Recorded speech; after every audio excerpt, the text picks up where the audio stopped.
as well as I possibly can. I know, obviously, Fakie, you've kind of given me a bit of a green light to ask whatever. My main thing is that obviously I want to hear your story. But I want to hear that from an educational point of view, and I don't want it to ever come across as, "Ooh, he's nosy, wanting to look into everybody's life point of view." No, I didn't.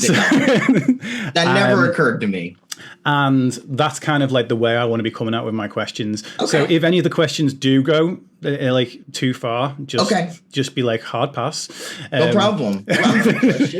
We're very open people. So the problem could end up being us getting too graphic with the answers, and you having to moderate that. That's not a problem. That's not a problem. So I'm going to make the questions reasonably open ended. And why don't you start us off, Fakie, by telling us the story, how you've told it a million times through stream, but tell us the story of yours and Mr. P's journey and your own personal journey as a part of that. With relevance to streaming, or to transitioning, or to just how we met, or there's a huge there's a lot going on. There's a lot packed in one thing there. Okay, let's go with origin story. Let's go with how you met. We'll go through all three of those things, but I imagine how you met came first. Let's go through them. If we go through them in chronological order. All right. The short version of that is I was 16 years old. He's a bit older than me. And I had a friend. I wanted a part-time job. I'm 21. I needed a job because I don't, I guess we're doing origin stories. I'll just be blunt. I don't come from the most economically stable background, so to speak. So I needed to help out because things weren't going well. So I needed to go get a job. And my friend was like working at a McDonald's, and she's like, "I'll just get you a job, just come in," or whatever. And of course, I was like 16, and apparently I thought it was a good idea to go to a job interview with like white face paint and like leather jacket with locks all over it, and just look ridiculous, right? Like, I just didn't know. I still got the job; they didn't care. So he comes. You're going to say you still got the jacket. And I go on break. Yeah, so I go in for my interview, and he comes out of my break. And I had on a Leatherface from Texas Chainsaw Massacre t-shirt. Yep. And he was out smoking a cigarette. We were both smokers at the time. And he just started talking to me. And we started talking about horror movies. And from that literal day, we've been together every single day for 25 years. Yep. Except for 2 weeks that I went away on business. My half-hour break ended up being an hour break because I was talking to this one so damn much. He didn't go back to his break, and I've never had that feeling with anybody else. That I've never met someone who didn't feel like it's like I know this person. It's the only time that's ever happened to me. So that's how we met. Now working in fast food. Well, there you go. We can't say that fast food's bad for you anymore now, can we? Fast food brings people together. Yeah, fast food's terrible for you, but as far as working in it, I want to say, one, that fast food's a hard job, and we need to stop giving people shit for working in it, especially like managers. Managing fast food is an incredibly difficult job. You live your life in 90-second intervals. It's incredibly stressful. And mentally it wears on you. And the thing is, you become very close with the people you work with, because there's times you're there 16 hours a day. And so you get very close to the people. It comes to a point when someone's getting fired or has to leave, or it mentally hurts you. 100%. So that's how we met. Amazing. Let's jump into kind of like one of the. Let's jump. Actually, I said chronological order, and now I'm going to jump around. Oh, I don't care. So we'll go full Pulp Fiction. Go for it. So in terms of the stream and kind of what like your kind of prime goals through the stream.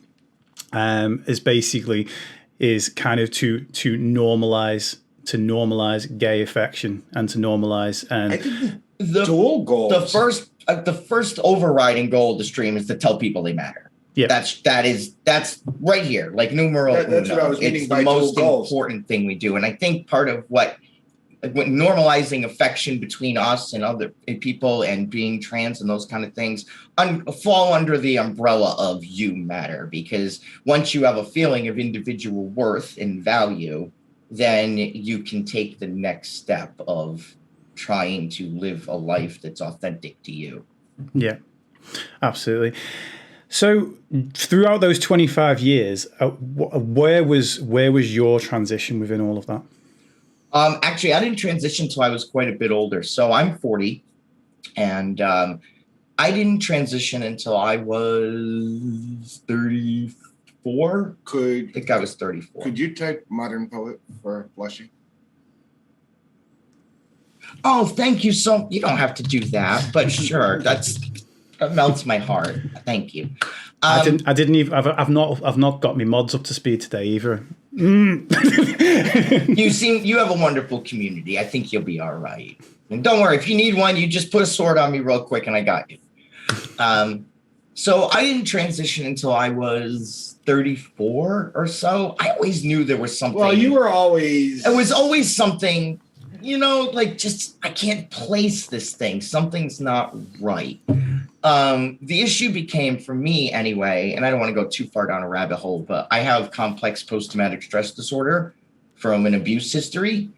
So what happens is you become or in my case, I won't speak for anybody else, but in my case, it became such a day-to-day struggle just to survive mentally and like not do the bad things and that kind of thing, that figuring out who I was as a person went way back on the back burner. It really did. And it wasn't until I found a fantastic therapist who completely changed my life. That once I kind of got that under control and I wasn't just constantly in a morose state all the time, really, really bad. And from being sick, and that's a whole nother thing. But once I got that under control and realized, okay, well, now where's the issue? And then that's when it all started to click. At what point in your life was the kind of first idea that, your gender identity and your birth gender aren't the same? Well, it's funny. I would say when I was a kid, I would get in trouble because my mother would like dress me up in very feminine clothes and that kind of thing. And then I have two older brothers, and I would steal their clothes and put them in a backpack, and then put them on at school. I didn't know like I was trans or anything like that, but it was always stuff like that going on my whole life. Yeah, since I've known you, and that's been a majority of your life. Yeah, and you've always been a tomboy. Well, I mean, I think we know now I wasn't, but I think I had always chalked it up. I think everyone chalked it up to that. Yes, I would agree with that. Yeah, I think everyone chalked it up to that. And I think Do you think that's down to like that was the language and people's understanding at the time, or do you think that partially, and before I say this, I don't think anything is gender specific, okay? But I think people identify things as gender specific. Yeah. And as far as that goes, I like some very feminine things and continue to like some very feminine things. I danced for 20 years. Now, I know men dance, but I think as a society, we associate it differently. I don't know. People could argue that point, and I'd be happy to hear the opposing argument, but it seems to me, right? Yeah. I like makeup. That's something that, again, I don't find these things gender specific, but I think as a society, I'm the more artsy out of the two of us. You are. Well, I know that goes to an opposite point, but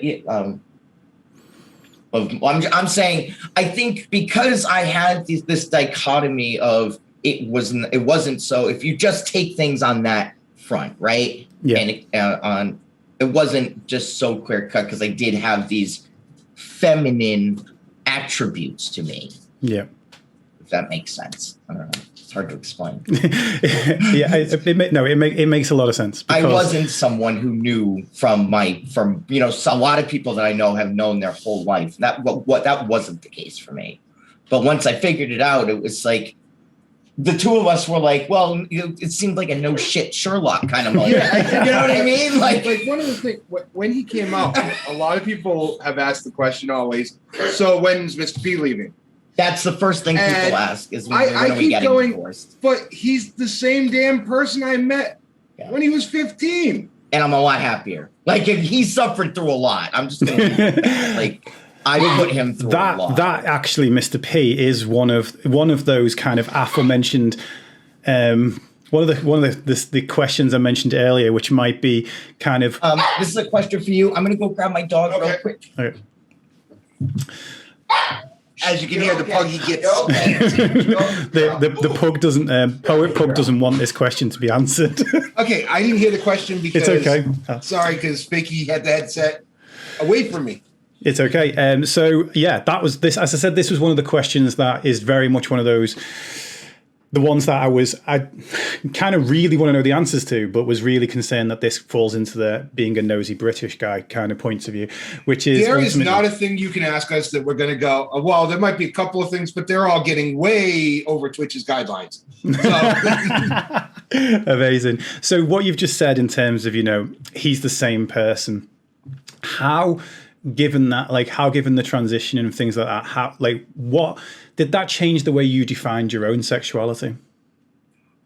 No, I'm a little oddball.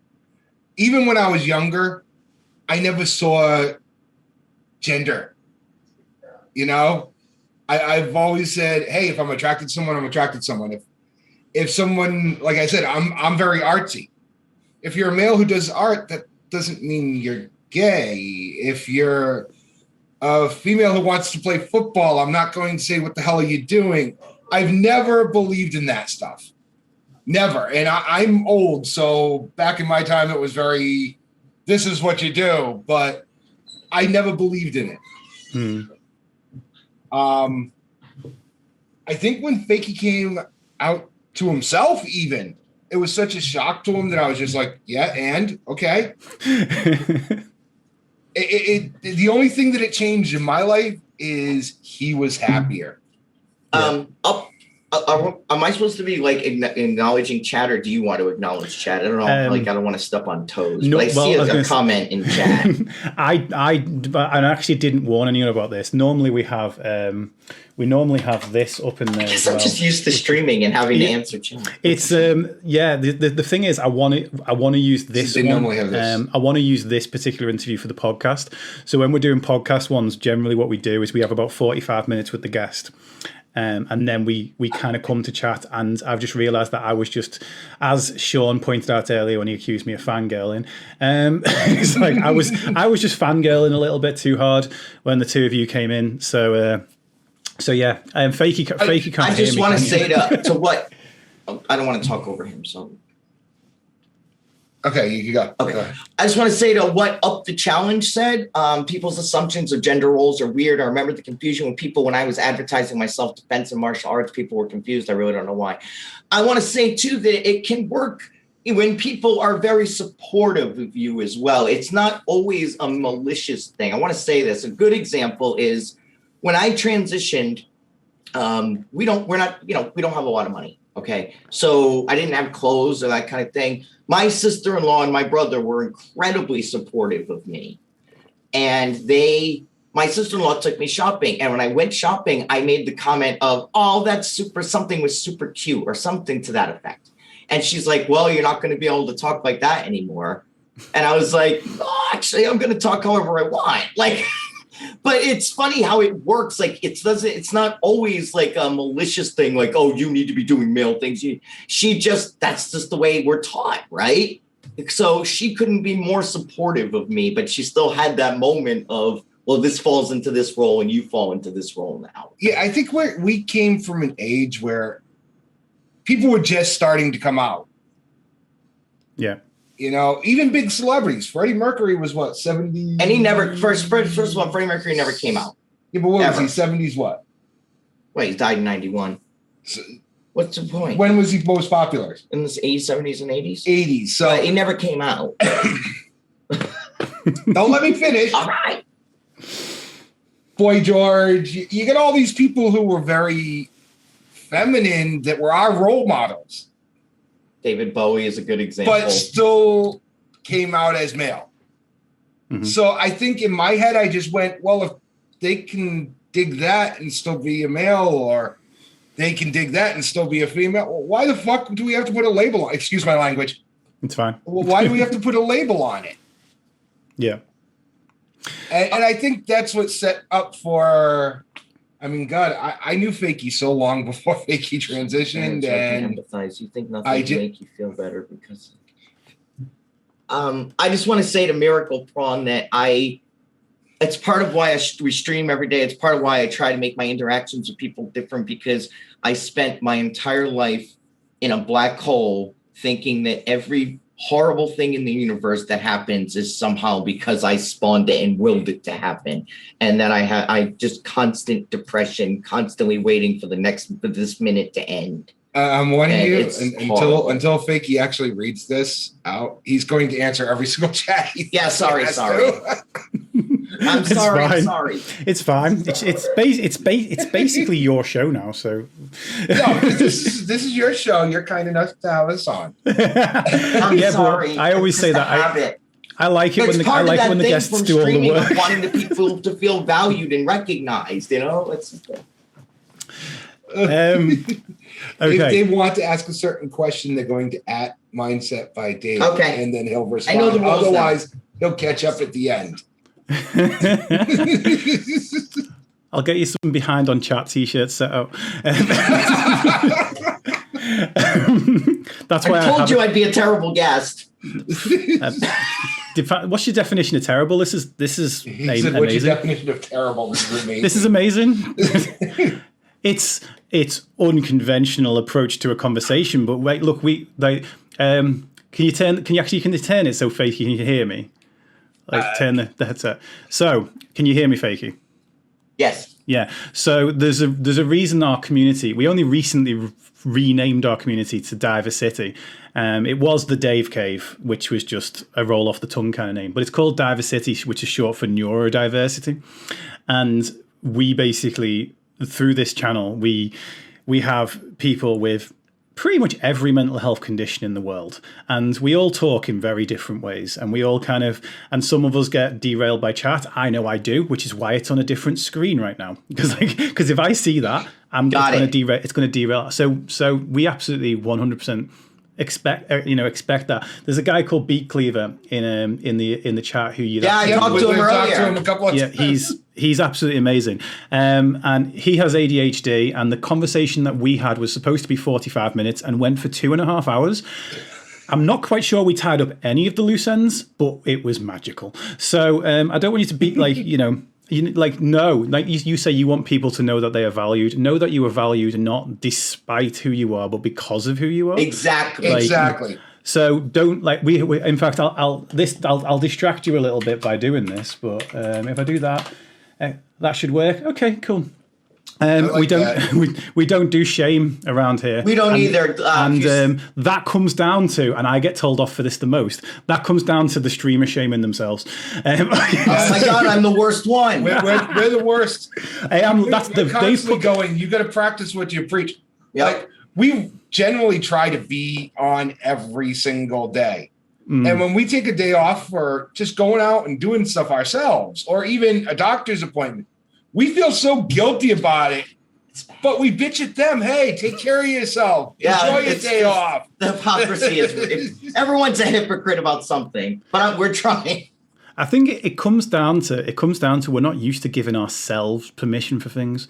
We're used to giving other people permission, but we're not used to giving ourselves permission. So when it comes down to taking a day off, that's okay for everybody else, but I've given them permission to do that. But I'm not giving me the permission to do it. And one of the things that helped me to come to terms with that a few years back was I would work until the point in which I was burnt out. And then when you get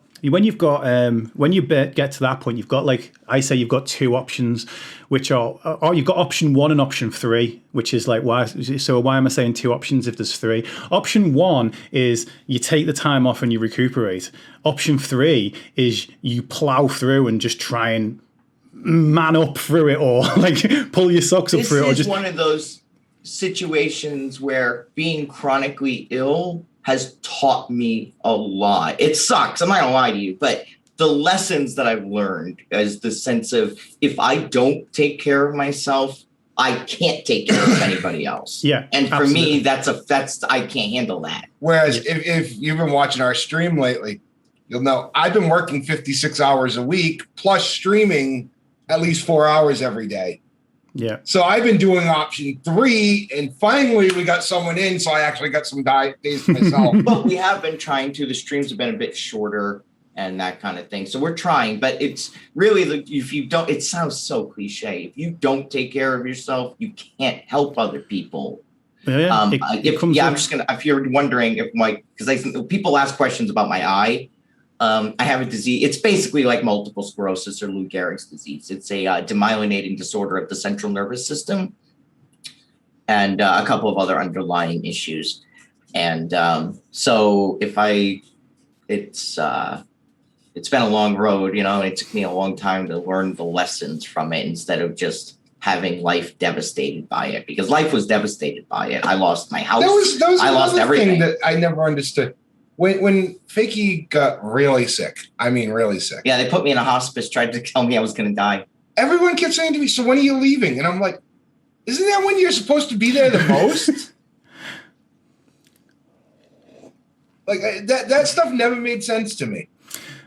You should get a T-shirt made up that just says, "I'm not leaving." I don't think he's figured that one out yet.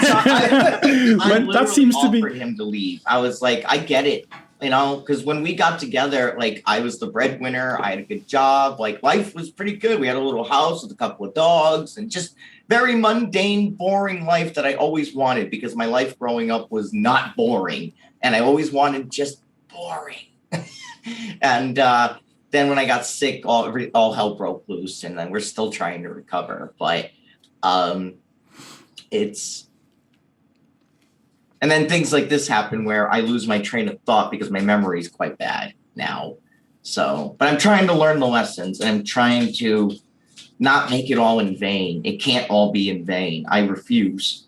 Yeah. I refuse to spend 1 minute of my life that I can help, that if I can tell somebody that they don't have to feel the way I felt about myself for 35 years, I'm never going to shut up about it. Never. Yeah. I refuse. I won't lay down and die anymore. I did that. I'm not going to lie to you. I did that. When I first got sick, I just laid down and gave up.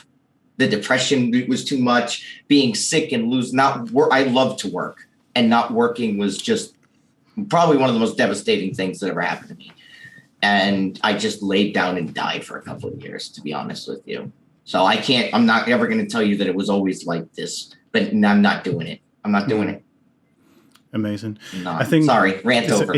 It's good. It's good, and we're going to come back to something you just said in it. But the reason just to kind of finish the thought from before, the reason I call it option 1 and option 3 when there's 2 options is because most of us take option 2, which is you take the time off, but you spend the entire day beating yourself up about what you should be doing. Thank you. Yes. So now, not only are you not actually resting, but you're also not really working. So you're getting all the negatives of option 1 and option 2. And your mental health affects your physical health. So now you've got that whole part of it. Yep. Yeah, absolutely. So when you've just said about learning to kind of come to terms with it, what was it that you said you learned to come to terms with? You've already tried laying down and dying when you couldn't work. What was it for you that helped you come to terms with, this is how things are now, and leaving that part of your life behind? His support. He never gave up, and I put him through hell. I don't want to pat myself on the back too much, but he never gave up. I wouldn't let him do that.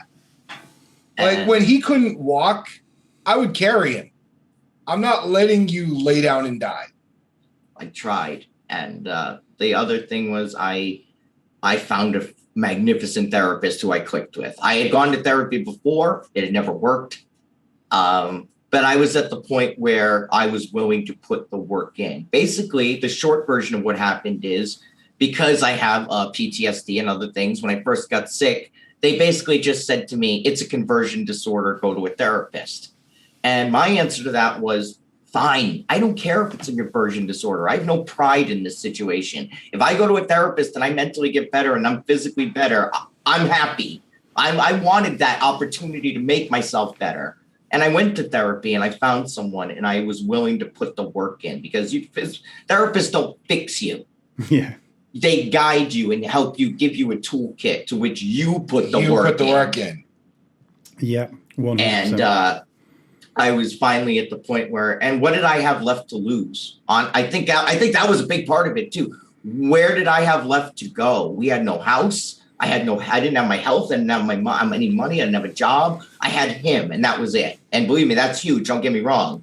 But it's tough when you're in constant pain and you can't pay your bills. And there was a period of time where before I had to leave the house, and my electricity was off for 2 weeks. And it was literally just me and the rats in the dark when you'd be at work. That's a depressing state of existence when you can't walk and it's just you and the rats in the dark. And yeah, where do you have to go from there? And I guess that's really what happened, is just where do I can't give my therapist enough credit. I truly can't. I know that I do the work, and I'm proud that I did the work, and I'm still doing the work every day, by the way. Amazing. Every day. It never stops. It's constant maintenance because I'm always waiting to fall off. Like, I'm always like, I know that, PTSD it's feel much better, but it can be there. Yeah. And it can, or depression can creep up on me pretty quickly. It's a constant vigilance, you know what I mean? And then there's a balance of not letting the vigilance about it become a self-fulfilling prophecy. I don't know. Yeah. No, it all makes absolute perfect sense. In terms of, like, obviously you said that people were like, right, so when are you leaving and stuff. What was some of the ways in which people treated you differently, like, after you transitioned? Like, was there a complete difference? I'll say this, in my family life, my parents are a complicated situation. They did ask if he was leaving. However, my parents love him more than they love me. So that's a fact. Those are their words, not mine. I don't like to say that. So in that case, they were like, please tell me Chris isn't leaving. Other people, I honestly think he got a worse end of it than I did in a lot of ways. Like, people treated him worse for staying with me now being a transgender man, if that makes sense. And that was one thing I felt really guilty about going through this whole thing, was I knew he was going to go through some stuff. I did. Me, I'm mostly at home all the time, and I'm very I don't care what you say. Like, I don't know what it is about me, but I'm just like, whatever, say what you want. He's kind of sensitive, and that bugged me. But in our personal life, my brothers were very supportive. My mother uses pronouns as a weapon, if that makes sense. Yeah. She pretends to be supportive and then just throws them in my face and kind of talks behind my back and dead names me and all that stuff. So they kind of act like it's not a thing. I'd like to see your answer, actually. I actually think a lot of people treated you different, but I think they treated you different because you were happy. There were two camps, I would say. There was the camp that didn't support it, and then the camp that could see, how could you say no to something that's so obviously making such a positive difference? Like, I'm a different person. There's no way I could do what I'm doing right now with you before transition. I couldn't. I just couldn't. I mean, because you're at war. There's just a constant war, and it's exhausting. One of the famous lines is, would you rather see him happy or see him miserable? Yeah, exactly. And he's happy. Yeah. So let's go with the happy. Yeah. Yeah, absolutely. Mr. P, how do you feel that people treated you differently? Well, like I said, I'm a weirdo. I never believed in gender and any of that stuff. So people always treated me this way and thought I was a little odd.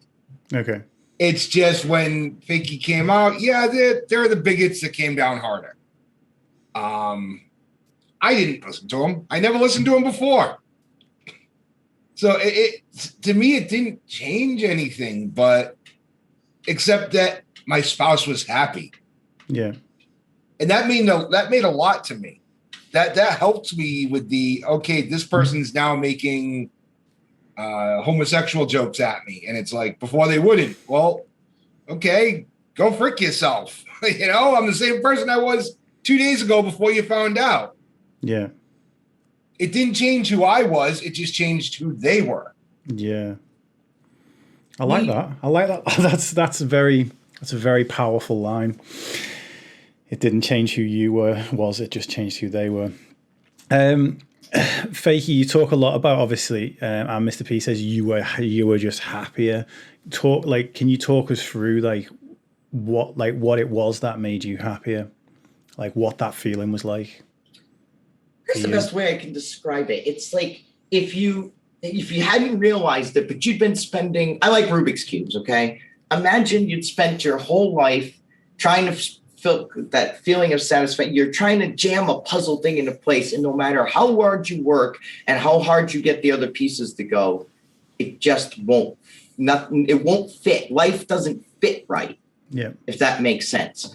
And when I transitioned, it was like, YouTube videos, I don't know, like those satisfaction videos of finally putting a piece in the right place, and it all fell.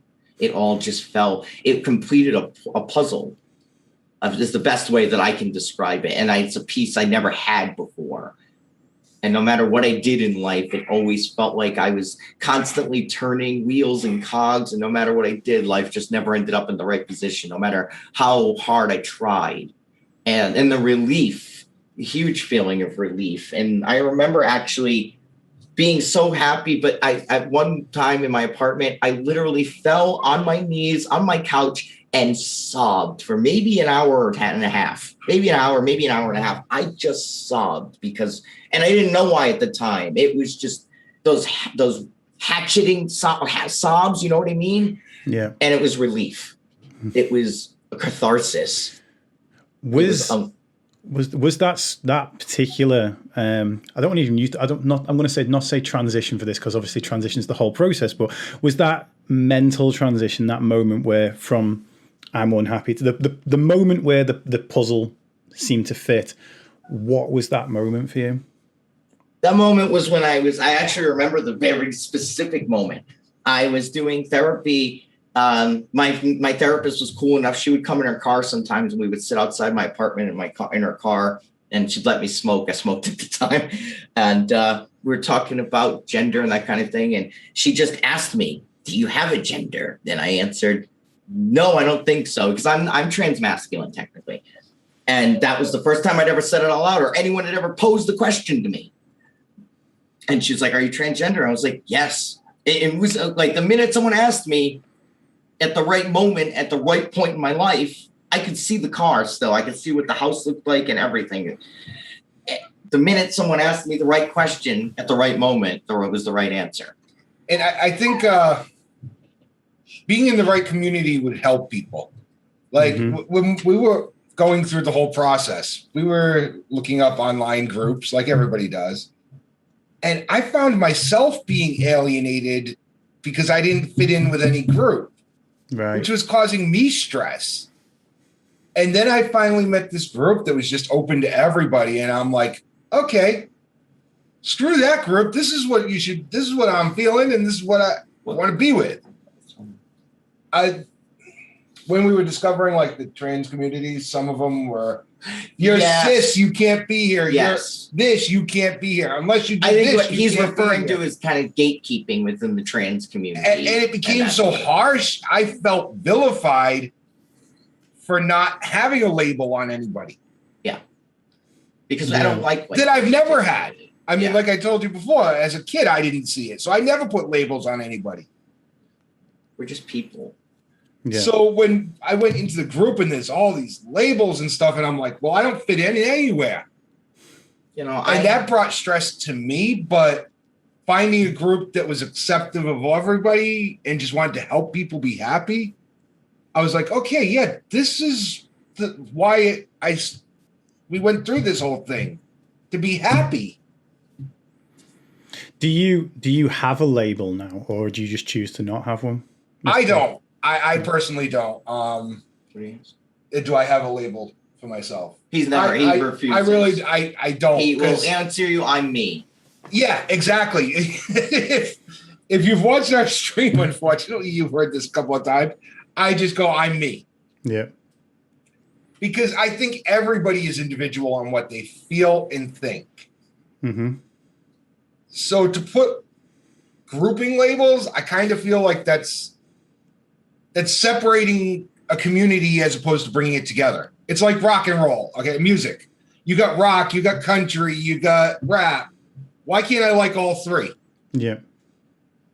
Why do I have to pick a genre and just stick in that genre?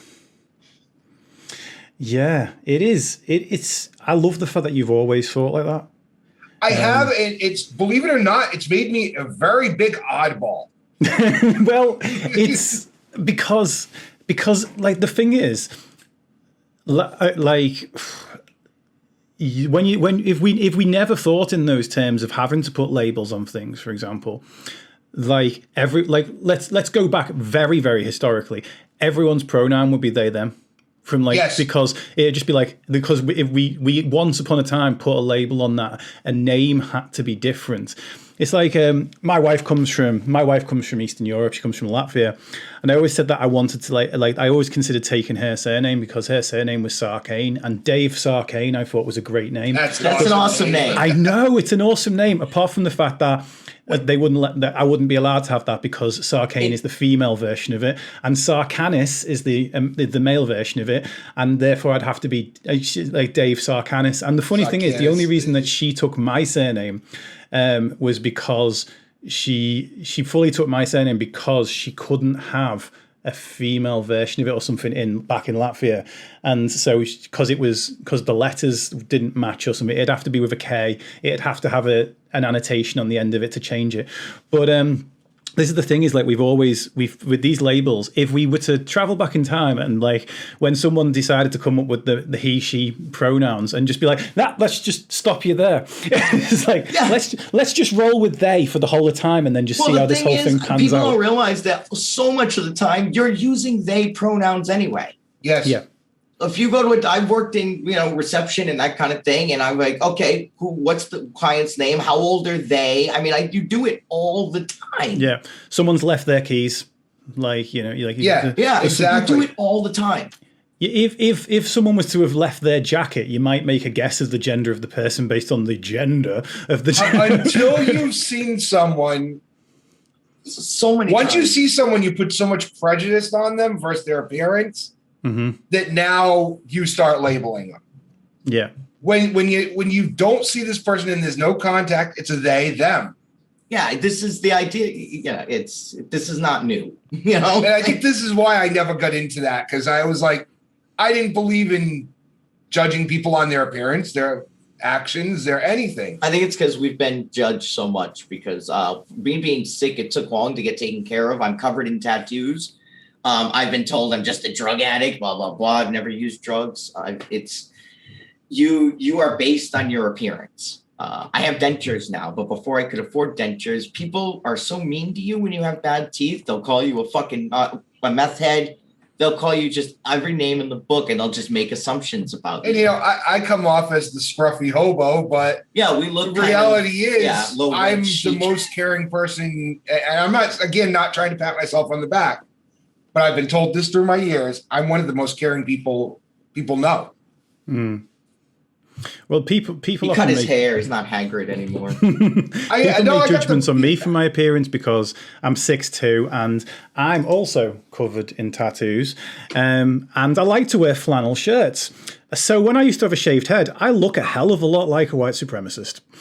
And they immediately go, "You must think this way," and you don't. Your look has nothing to do with you. It's cost me so much, though. My health, everything. When I got sick, no one believed me. It took years for them to actually take me seriously and figure it out. When I was 13 to 15, me and my mother ran a soup kitchen. Literally ran it. We went, we picked up food, we cooked the food, we served the food, we cleaned up, we came up with the menus for the next week. And we had over 300 people coming to our soup kitchen. And as I was doing this, I have people looking at me like I should be out there eating. And then I'm like, dude, don't judge people who are out there eating by their looks. That lady there is a millionaire. She comes for the company. And it's like, you can't look at me and go, you're a hobo. No, you're a person. And I think that's what happens with all these other labels. I think you get the them, theys, you get the he, she's versus I'm judging you. And I don't like judging people at all. I've just never been that way. Which is amazing. but extremely rare. And that's what I'm told. I constantly say to Fakie, if the whole world just thought the way I do, then we would be okay. But I guess that's what everybody thinks. I was going to say, unfortunately, everyone thinks that. like I said, that's what I guess everyone thinks they're right. That. Yeah, everyone thinks they're right. We were talking about it. Like, I've got an expression which is common sense isn't. Like, you know, so like everything that we think of as common sense isn't actually common sense, because like not standing and having a conversation in the sliding doors of a supermarket, that seems pretty common sense to me. Yeah, I bump into people that are doing that on a daily basis. You have no idea how fast you can be homeless. It happened to us so fast, and I don't judge because I lived for 3 years on my savings. I was good with money. You know, at some point, if you're still sick, what do? You know how hard it is for me to not Murgle right now? Joey Kyle's one of our people, and I Murgle at him all the time. So okay, let's come into the stream. So obviously you said your stream, the primary purpose is to let people know that you matter. How easy a job would you say that is? I would say to be successful, I don't know how easy that is. To do it feels easy. To do it well feels incredibly hard. Now, see, I feel different than him on this one, because I feel people who are sending us poems and letters and stuff are letting us know that we're successful. It is. Yep. It's true. And it's easy for me to do it. I mean, I guess when I say, I don't want it to sound like streaming's easy, because streaming's probably the hardest thing I've ever done. Yeah. It's the most emotionally invested I've ever been in a project in my entire life.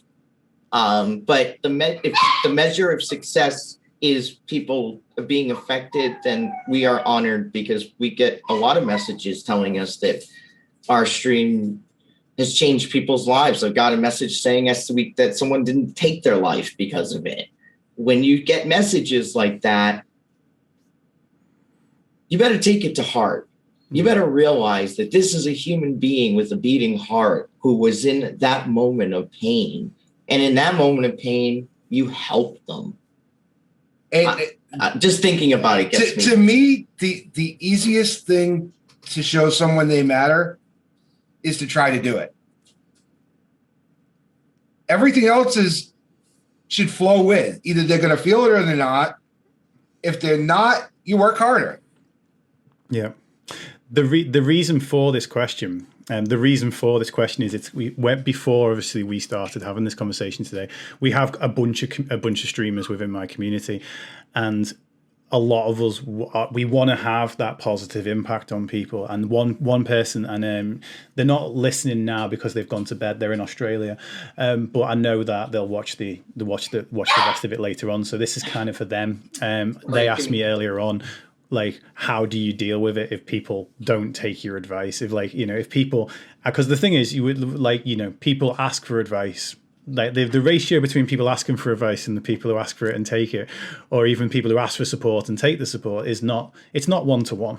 It's you get a lot of people that will ask and then will do absolutely nothing with that, or the question I suppose of that was like how to deal with that. And as streamers, a whole bunch of us at the same time were like, well, you've got to understand that it's not about kind of sometimes the outcome. It's about if you're doing the thing, if you're doing the best you can. And just like what you just said then, Mr. P, it's like if it's not happening, it's like, well, how could I do this even better? Or how could I kind of go one step further than this, or whatever it might be. But with that, like, I suppose, as Fakie said, streaming it's one of the most emotionally invested and one of the most emotionally draining things that you can do. You are on 100% of the time,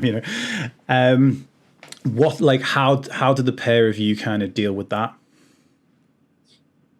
I think the most important thing that we do is when I'm streaming, we're streaming. And it's 100% like about the streaming community and about things. So when I'm on Twitter, I care about people and I'm looking to see what's going on.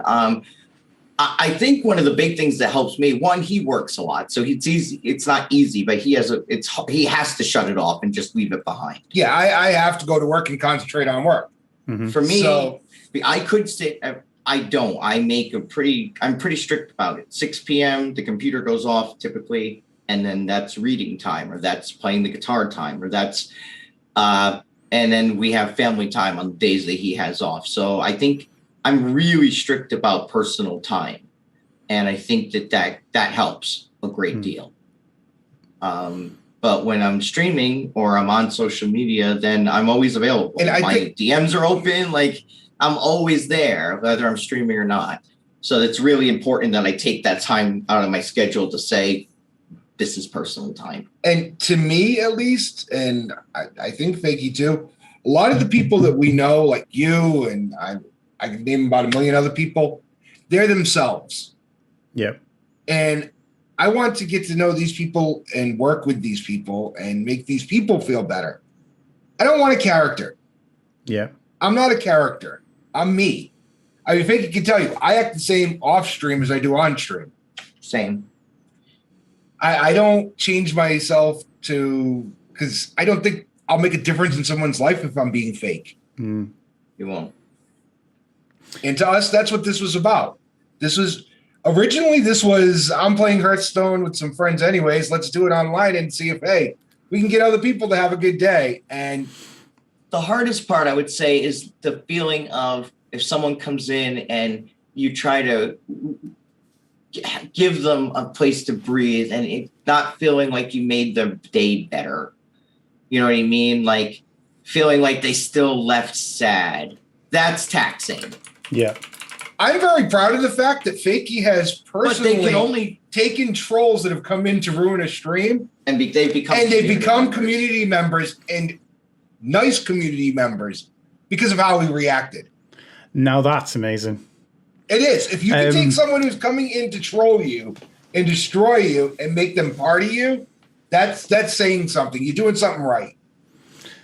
Have you got an example of that you could share with us? Because this is something. An example. This is something I'm super interested in.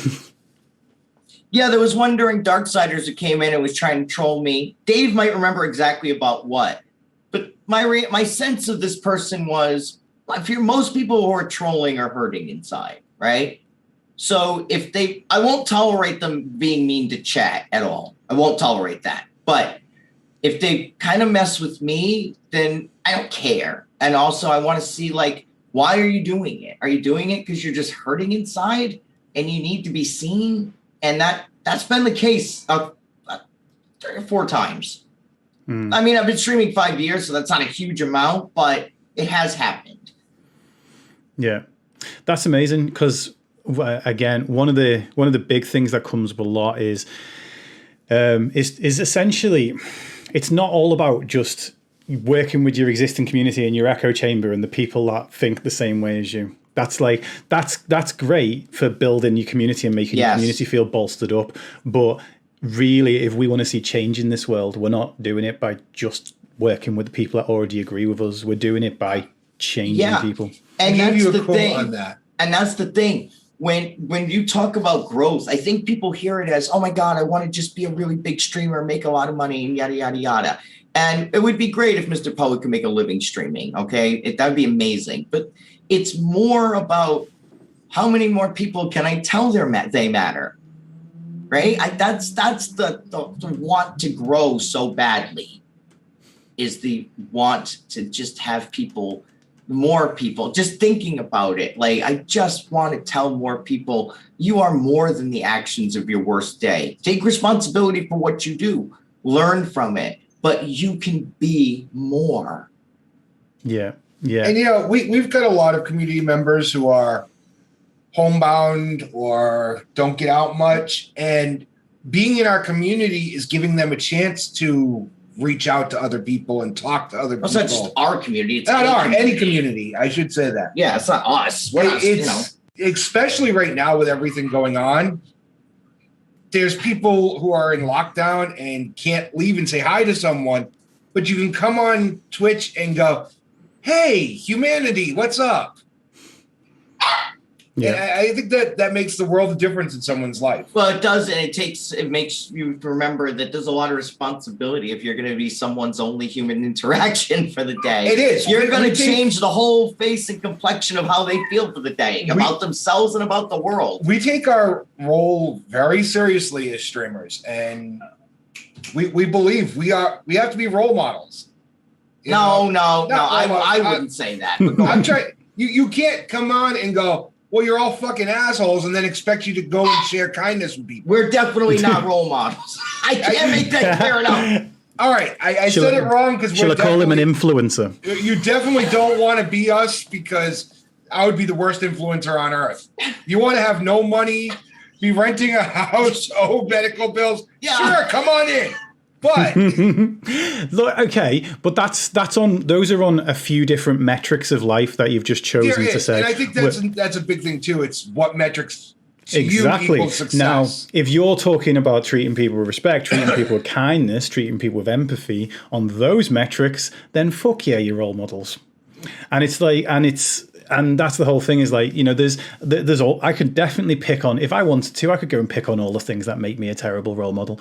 But I don't like the word influencer, but obviously I'm the type of person who believes that influencers aren't people who sell skinny tea. Influencers is all of us, you know? I just fell into the trap that I don't want to fall into, which is making fun of ourselves. And yes, we don't have a lot of money and those kind of things, but we've been through a lot and we stayed together through it and we love each other more every day. And I think that that's something that people could aspire to and we should be proud of that. Yeah. On influencer, I know most influencers are on YouTube and I think that's where the genre is supposed to be capped, but I'm not sure. No, it's not influencer. To me, the word influencer means you influence other people. Yes.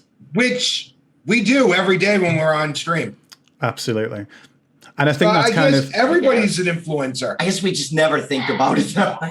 Yeah, we're all influencers. It's just a question of how many people do we influence and in what direction. Yeah. Yes, and exactly. That's the reason I use that term and nearly throw up every time I do.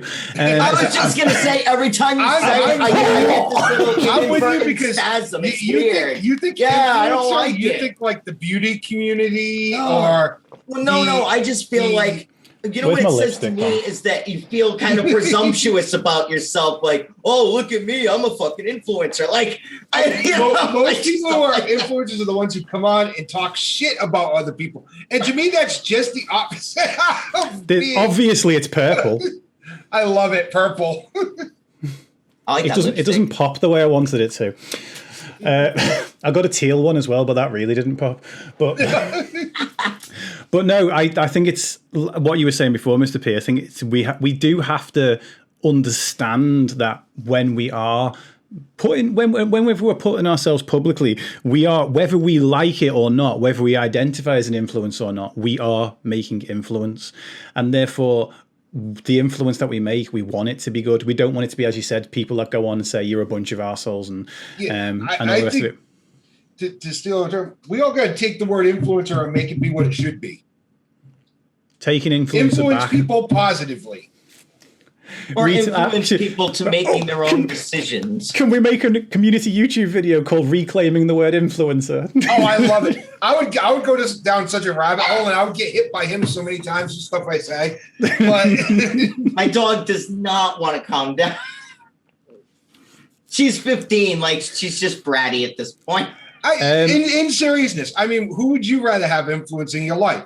Someone who's sitting there telling you what other people did wrong, or someone who sits there and goes, this is what you can do to make yourself better?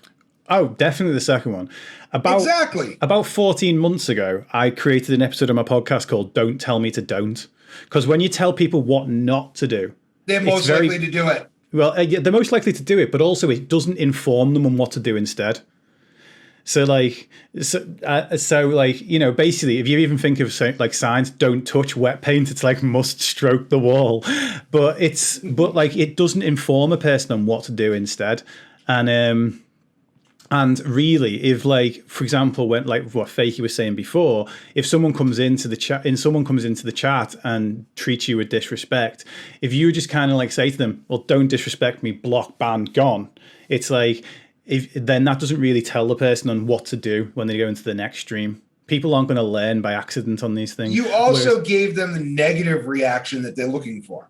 Well, they're looking for a reaction, and negative reactions are quicker to get than positive ones. That's why I said before, how easy a job is it to actually do the role that you say? The role you say is to make people feel like they're worth, that they matter. It's so much easier to make a person think that they don't. And even when I ban somebody, I do it in a way like I always say to them, I feel like you're hurting and you are welcome back when you're in a place in your life. We have great mods, honestly, and they've banned people for 1 minute, and we've gone back. Okay, this is why we want you to actually be good. Let's think about it, and if you come back and follow the rules, we're happy to have you here. I think, I'm not going to tell you every day that you can be better and then not give you an opportunity to be better. Exactly. Does that make sense? It makes so much sense. I'm clipping it. He's going to clip it. Like, it's crazy to me. I mean, don't get me wrong. There's exceptions. If you come in and you call them chat a slur and that kind of thing, I can't tolerate you berating chat. However, I can give you an opportunity to be better again, and we have. Yeah. If you lose the opportunity, it's on you at some point. You know what I mean? But I am not going to say to you every day at the end of a stream, you have value, you have worth, you're more than the actions of your last day, and then not do it. Yeah. Yeah, absolutely. But you have to keep your community safe as well. And I understand that. But I do try to, even with trolls, think to myself, okay, well, if this is how I'm streaming to everyone else, this is how I'm streaming to them too. Yep. Yeah. Yeah. And I like the fact that when you said trolls, it was with the quotes then, because this comes back to a label, right? Thank you, because I don't like this at all. Yes. Well, but like, as in we're immediately labeling a person as a troll. Yes. I could have absolutely seen myself at younger points in my life going in and misbehaving in a stream just to be, and subconsciously, by the way, just to have that reinforced. Like, yep, I'm a bad person. Yep, everything I do is shit. Yada, yada, yada. You know what I mean? And if you want to reinforce that about yourself, that's an excellent way to do it. Yeah. Awesome. I'm going to check in with chat, see what question we got over there. But the first question from chat is Mama Sugar says, how do you think you have grown personally since streaming? I can tell you for this one, to me, he's learning to accept compliments better. That is tough. Like, you're amazing. Tips, being told tips. It's really tough. Follows. Anything that normally it's like, or even compliments, like you just said, you're amazing. We're like, I don't know. We really are. And I finally had to, after about a year, say to Fakie, just turn to the camera and say thank you. So hard. Yeah. Like I was still going to therapy when we first started streaming. And I said to my therapist, I don't know how to convince people that how grateful I am for everything that happens. And she just looked at me and said, if they know you, they know you're going to be grateful. But no matter what I do, I have to convince myself of that every day, because then I feel like I can't convey my gratitude. I've switched things around. I used to accept insults and reject. I used to accept insults and reject compliments. That's how I am. Now I accept compliments and reject insults. You know, you just have a better coping set for it, don't you? Right? You just, okay, well, I know how to cope with this. It was hard the first year because like someone negative affected your mind, like, oh shit, I'm doing something wrong. But someone positive, it took forever to go, oh my God, thank you, and then move on. It was more, thank you. Even what's the gift? It's when someone subscribes, it's Wayne's World, then Bob saying we're not worthy. And we're not worthy. That's us. We're not worthy of you people. We're not. Yeah, that's how we feel every day. Would you consider taking mental health first aid training, or have you already done so? I don't have any mental health or first aid training. I'm super, super careful. We do stream under the mental health banner. When I do it, I make sure, like, I'm not a therapist. And one of the worst things you can do is use Twitch streamers as therapists. Okay. Agreed. You go to therapy to go to school for a reason. Part of it is to learn to help people, but part of it is also to process everything, the emotional trauma dump that people put on you every day. Right. Yep. There's a skill set for that so that they can learn to deal with it and live a healthy life. we don't have that as Twitch streamers. Or at least I don't have it. I know he doesn't have it. And I would think one of the big things is when you're a therapist, you have to be able to call someone out too. Yeah, you do at some point. And that's not the easiest thing for us to know, any of us, I think, unless we've had training, whether it's the right thing to do or not. I use the mental health tag from a place of empathy, from a place of, these are my struggles. I am more than happy to be very open about them. And to tell you, these were the steps that I took. These are the things that helped me. However, I am in no way, shape, or form. All I am, or all I can be for a viewer, is an empathetic ear, right? And a place to maybe process stuff. I can't. Now, back to the first part of that question, which we kind of skipped over. Sorry. Both of us love to learn, so hell yeah, we would love to take a class. We would love to take a class in mental health and that kind of thing. I would do it personally, just we both have for our benefits. We both have first aid training, but I don't know what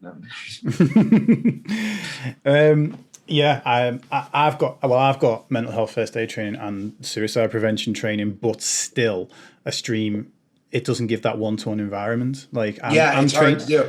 I'm trained to the level of being able to work on a suicide prevention hotline, and yeah, like it's not. I tried that on Suicide Awareness Day Suicide Prevention Day last year, and it's not the right environment. It's just not. Like, you're not supposed to be doing these things with an audience. No, you don't do it. That's my opinion too. And that's another thing. This isn't. It becomes a therapy is not performance art. Yeah. Absolutely, and as you said, the ability to call someone out and stuff is sometimes necessary, and it's not something you can really do just off. There's a message coming in the chat every 25 seconds or every 40 seconds or whatever. You need cues. I'd also argue the point that it's quite dangerous. Yeah. If you're not a therapist, how do you know the mental state of the person you're calling out?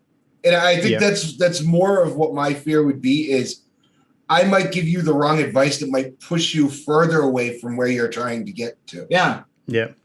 Versus help you deal with it. I would say the ironic part about this is that it's usually it's the people in the middle that struggle with that the most. So because a person that is a therapist has the clear guidelines, has the clear boundaries and all the rest of that, and won't go anywhere near it. But even if they do go near it, they know that what they're saying is backed and so on and so forth.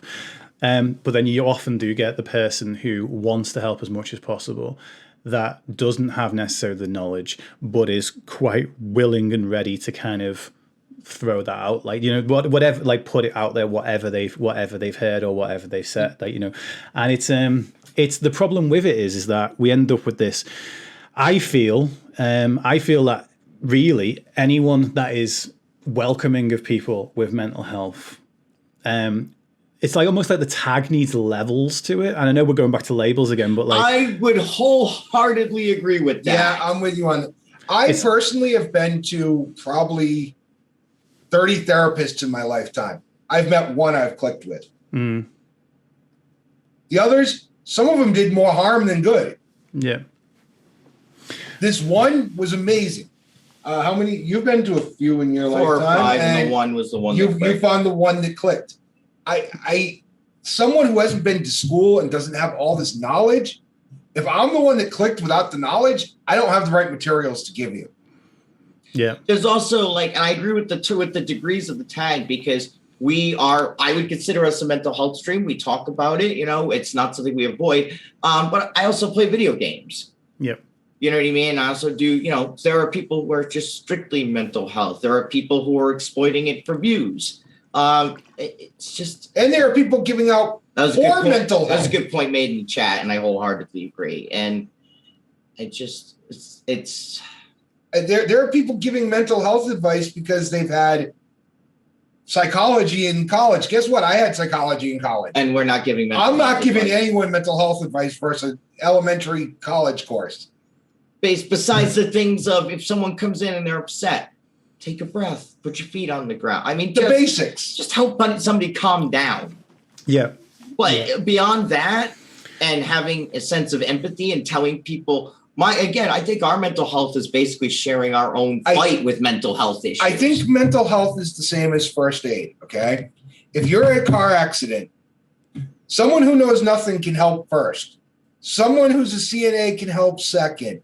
Someone who's a nurse helps third. A doctor, there's a chain of command you're supposed to follow. It's taught in every first aid and CPR course. Yeah. There's a chain of command. The one with the most experience, you bow down to them. Yeah. Oh, okay. I get what if you're a saying. nurse is there and you're just someone who took CPR, that nurse knows more. Let them do the work. Same with mental health. Someone who's just a friend can help you. But if a therapist is there, they can help you even more. A psychologist probably can help you more. Yeah. And again, I think that chain of command was never shown as strong. It was shown in first aid, but not as strong in mental health. Knowledge in anything is understanding that you don't know shit a lot of the time. Yeah. Yeah, my knowledge shows what I don't know. And if you don't believe that, play murder trivia with us anytime. You will see I know nothing. But you learn that way. People come into chat all the time and they're like, do you know this? And if I could give one thing, like, I'm not someone who thinks I should give advice. I just said I shouldn't give advice, but I will say this. Be proud don't be ashamed to say, I don't know. On what Mama Sugar's saying, and this is kind of exactly we're not supposed to be reading chat. I know, but we're okay. So it's fine. I'm going to bring this up for a minute. All right. I had a coworker who literally was so down in the dumps he was considering driving his car off a bridge. I sat there and talked with him for 2.5 hours. And at the end of it all, I made him call the suicide hotline in front of me. And he talked to them 6 times that night. The next day, he told me how grateful he was to me. And I'm like, don't be grateful to me. I just got you to a point where you could get to the right help. Yeah, so I wasn't the one who was going to talk you out of it. Well, I'm not the one that's going to talk you out of it. I'm going to try to do it, but someone else is professional and can help you with that. Yeah. But the thing is, he knew that suicide prevention hotline was there. And if you got him to use the tool that was there, then it doesn't matter how good the people are on that suicide prevention hotline if he never phoned them. And because you got him to phone them, then yes, you do deserve that gratitude. If I do CPR on someone until a doctor gets there and saves the person's life, the doctor saved the person's life, not me, but they're going to give me the credit. If we're able to read chat, Nipper made a good point in the assumption that I might be all they have in that moment. And I want to say that. And that's what I was saying. You being there in the moment is still of a huge amount of value, and you're giving it more value by doing what you can do well and letting professionals and other people take the situation from there. That's that chain of command that I was telling you. Yeah, you can help as nobody, but then make sure you're passing it up to the next step. Yeah. And you said you worked on suicide prevention. I know one of the final steps is offering therapy numbers, people you can contact. That's that next step. And then if a therapist feels it even has to go further, they go to the psychologist. That's that next step. And that's the steps that I think we miss a lot on Twitch when we're doing mental health. And I'll be honest with you, I'm someone who struggles. One of my worst habits in life, and it's because of my parents, to be honest, is I'm constantly trying to rescue people when I shouldn't, when they don't want it. And I've had to work on it a lot. And especially being under the mental health tag on Twitch, it's like, I can't rescue. You can't rescue everybody. And to think you can is unhealthy. Yeah. I think the mental health tag should be open to pretty much anybody, but everybody who's put that mental health tag on needs to know and be clear on where their own limit is. Exactly. Yeah, absolutely. 100%. I don't know if you remember this, like 3 years ago, they were doing the online therapy. It's become much better, people. If you are doing online therapy now, I'm so happy for you because they actually can help during this situation. But back then, when it first started, it was actually college students doing psychology and doing that as a part-time job. It was bad when it first started. Well, I don't know anything about that, so I won't speak to it. It became a big controversy for a while. I live in my hermit world. I don't know. So we're going to wrap this up soon, but is there anything else? I don't think there's, if anyone else in chat, by the way, does want to ask any questions, just at me so I can see them a bit easier. Is there anything else either of you two would like to add? Is there anything you would like to add about mental health? Not just about mental health, about anything. I just want to say that being on Twitch is, besides being married to him, is the great honor of my life. And I mean that as serious as death and income tax is. I wake up in pain and sick every single day. And instead of just sitting around and moping about it, and I have something to work towards. It's not a job. I've got something to motivate me again. I have a chance and the opportunity and a vehicle to fulfill my truest passion in life, and that is to show people their self-worth. And we're not saying that like we work this hard, we work too damn hard on it. No, we've gotten back everything we've put into it. We've gotten back 100,000, 10,000. I don't know. I can't count that high, but whatever multiple of a billion that I've put into Twitch, we have gotten back. It has been the great honor of my life, and it will continue to be so. Whether there is one person there or 1,000 people there, you will get everything from us. And you matter. And if you're ever, our DMs are always open to people. Always, even if you don't know us, you can just message us and say, maybe you're a trans person who's struggling, or you have PTSD.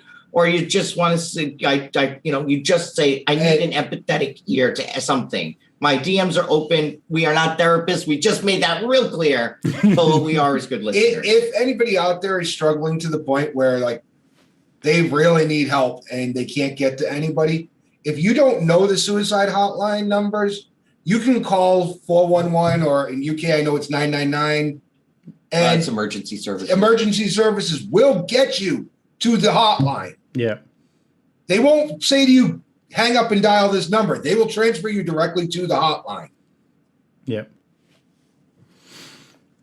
Yeah. Again, I'm reading chat. It's a Metal Fish and Nipper. These are wonderful points. Like, you are still a huge part. You're saving someone's life by knowing your own boundaries. Think of it that way. If you're like feel guilty that you passed it off, you're saving. I'm convinced you save lives by knowing your limits. Yeah. And still trying to help in the way that you can in a safe way for everybody involved. Also, to go back to Mr. P's analogy from before, if you are just the person on the bridge that knows CPR, and a doctor turns up, like the best thing you can do is step aside. And yeah, exactly. And it's not like, no, I know CPR. Like, I'm good. I got this. Yeah, right. When you put it in those real world scenarios, and instead of doing CPR, sense. You're actually pushing down the guy's larynx. I'm doing it right, I swear. Because you're looking over your shoulder at the doctor. But on the other side of the point, if you're the only guy there when the accident happens, do CPR if you know how. Yeah, and I think that's a little bit where the internet's kind of blurred the lines, because because obviously if there was someone standing on a bridge and you walked along, you don't need any qualification to basically to stop and do what you can to try and talk that person down. And you shouldn't basically be like, oh, I'm not qualified for this, I'll wait, someone else could. But in the online community, the thing is, if someone has access to you right now via Twitch or via the internet or whatever it might be, that means they have access to other things. It's not that there's no one walking past. No one's walking past. Exactly. There is. I mean, that's the whole problem, I suppose. Is no one is walking past. No one's walking past you if you're the one who's walking into someone's stream. And I understand a lot of times that people, they want to open up to like either you or to me because they feel a connection there. And the thing is that's nice, that's great. But if I'm not able to give that person the help that they need in that moment, that connection's not helping them. It's like they might not have a connection to the person that's on the suicide line, but that person can give them what they need. And so one of the big things that I'm really clear on is when that does happen, and it does happen. As I said, it's happened multiple times in my stream. And it has too. I've only talked someone down twice. And then after the second time, I was like, I can't do this because I'm now waiting for that person to come back into my chat. Where, like, you know, and I'm waiting. It's terrifying. Yeah. Well, that's the other. That's the negative of being on a stream doing it is you don't know the outcome. No. Always. You could be talking to someone trying to help them, and they went to call for mental health. They're not going to come back to you immediately and tack online because they're talking to someone who's helping them. Yeah. Absolutely. And you get plagued with that thought the whole night. Yeah. Oh, the whole night is going to say just the whole night. It would be longer, but you know what I'm saying. Until you see that person in chat, or I've in the past I've gone on to see how recently that person was on Discord or whatever it might be. But now it's because the main reason, because like so many people are so used to being like, oh, you're suicidal, go to the suicidal helpline, and it's like, but it's. Step one for me is, okay, first of all, acknowledge that person, really, like make them feel seen and feel heard for where they are right now. Yes, thank you. Sometimes just being seen. But then we do things like if we haven't heard from someone for a month or two. I do message them. We do message them. It's not to hound them and not to say, get the hell back in here and give us a view. No, but if you're somebody's in the stream every day for 6 months or a year. Are you okay? How's things going? Yeah, it's such a weird thing, isn't it? Because I like when I've not seen someone for a month or so, I'll do the same, and I'll be like, "Oh, I really miss you over the stream. How are things?" And I'm like, please make. I hope that they don't read that as when you come back. I miss your view. It's like, there are so many people just out there for views and subs. That's not us. Obviously, that's not us. No, don't get me wrong. We have never made a secret of the fact that he would like to make a career out of this. Never made a secret of that. And those making career and then being genuine about what you do, the two things are not mutually exclusive. They can be done. Yeah. Yes. But awesome. I'm suicidal. Can I come over? I was about to go to bed. I'm not a professional. Yeah, exactly. You saw that person, Meadowfish. You saw them. And that's a huge thing. A quick story as to what like they're talking about. I lost someone when I was 14. It was a girl, close friend of mine in high school. We were talking on the phone, and at the time she was sniffing glue, which is not good. At that time, that was really bad. And she got to a point that she was really gone, and I was talking to her, and she's like, okay, I'm just going to go to bed. And I hung up the phone. And I probably shouldn't have because she died that night. And that plagued me for years. It took a lot for me to get over the fact that I was doing what I could while I was on the phone. But there's an example. I should have sent her to that next level. I should have called 911 in that case, or I should have talked to a therapist. I was only 14. I didn't know. Exactly. You didn't know. You did the best that you were capable of at the time. Exactly. Which was a good thing on my part. But the negative part is I should have done that chain of command that I feel a lot of streamers don't understand. Yeah. You can help and you can talk and you can listen, but you gotta send it to the next chain of command. Yeah. Yeah, and that's I suppose is the thing, is that my big goal there is for that person to understand that I'm sending you to the next chain of command, not because I don't want to help you. It's because I do care. Exactly. It's because I do care, because unfortunately so many people, and it might be someone who's come into your stream for the first time, and like we've had people in the stream today that have said that my friends don't believe me when I'm like this, or you know, people think I'm faking it, or people think I'm doing it for attention.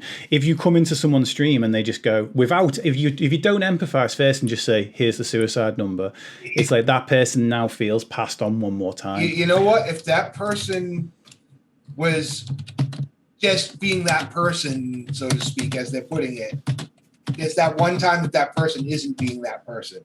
It means it. Yeah, absolutely.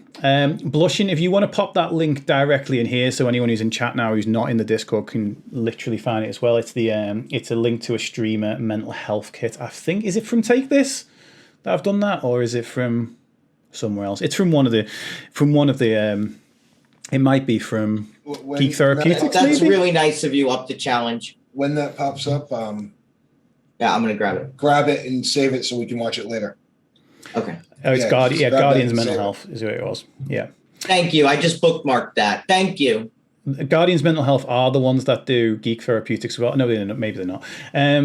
So up for the channel says, your memory will always play you back an assumption of what you think should have happened against your guilt and what you have in real memory. You may have done beyond what could have been expected of you, but it simply wasn't possible for you to save her. What she may have thought is at least they care and actually something more for you. It took me, I'm much older now, obviously. I mean, I'm only like half the age of that, right? He's 40. He's 47. He's 47. I'm much older now, and I've had many, many years of that. And it took me a long time to get to that point where I understood, look, I did what I could, and I didn't understand that next level. Yeah. But here's my thing. When we're streaming under the mental health title, I want everybody under that title to understand, do the steps. Because we're claiming to be there for someone's mental health. So we should know that we have a limit. When I was 14, I didn't know that. That's fine. I wasn't claiming to be a therapist. I wasn't claiming to be a psychologist. When I'm saying I'm here for your mental health, I have to know there's a point where I got to pass it on. Yeah. Yeah, absolutely. Awesome. Right. We're going to have to wrap this up. But where can people find you? Where can people find us? We are on, generally speaking, we're on at 8:45 a.m. Eastern Daylight Time every day. Though Tuesdays, we've been, the last couple of weeks, we've been doing, actually we'll be on tonight, as long as we don't get caught up with an IRL thing, which might happen. Well, we should be on tonight at 7 p.m. Eastern Daylight Time. And we, like I said, 8:45, we play a variety of things. We play, we do just chatting. We do community games on Sunday. Saturday's been Phasmophobia. And I've been doing, and we're doing Halloween in April. So there's a lot going on. And, we figured if you get 2 Christmases, God damn it, we're getting 2 Halloweens. If they can do Christmas, July, I get Halloween in Wait April. a minute, there's a Christmas in July? But that's a very American thing. Oh, okay. What it really is a bunch of people are way too fucking lazy to take down the decorations. Language. So the decorations are still up in July, so you pretend like you're having it, and then you take everything down. Oh, right. Okay. Yeah, I started playing The Evil Within. I didn't like it. It's a whole thing. But now I'm gonna be doing a music theory stream this week. So that'll be fun. Nice. Awesome. I can't thank you enough for the opportunity to be here. I can't thank you too. I've been in your stream before, but the chance to really interact with your community is just an honor. I mean, there's millions of people you could have had here for the last hour and a half of your life that you won't get back. And I appreciate. I don't want it back. I appreciate you letting us talk over you and kind of take. I know. I feel bad. Honestly, just doing the work for me. It's fine. Like. I know. It's great. But I appreciate you both for being here, and I appreciate you both for being so honest and open and just, making it really, really easy. You may feel that talking over me made it more difficult. It was very, very easy. Very easy. I feel like I could chat to you both for ages. Good, I'm glad. And there's nothing worse than when you try to interview somebody and it's laborious. You know, you're just trying, it's like pulling teeth to get something. Will you please say something? I know. I'd rather just hear nonsense than silence. Like, yeah, like my worst thing with those is like 25 minutes in and you're like, I got nothing, bro. I got nothing. Everyone knows that I usually go for an hour. Well, if I call this off now. Everybody knew that you were doomed from the minute when you had to write hi on a piece of paper to us. It was brilliant. Well, thank you both again so much for joining us. I'll let you get and thank you, love. Everyone in the chat, !, love, !, hype, !, thirsty, but they're for me. But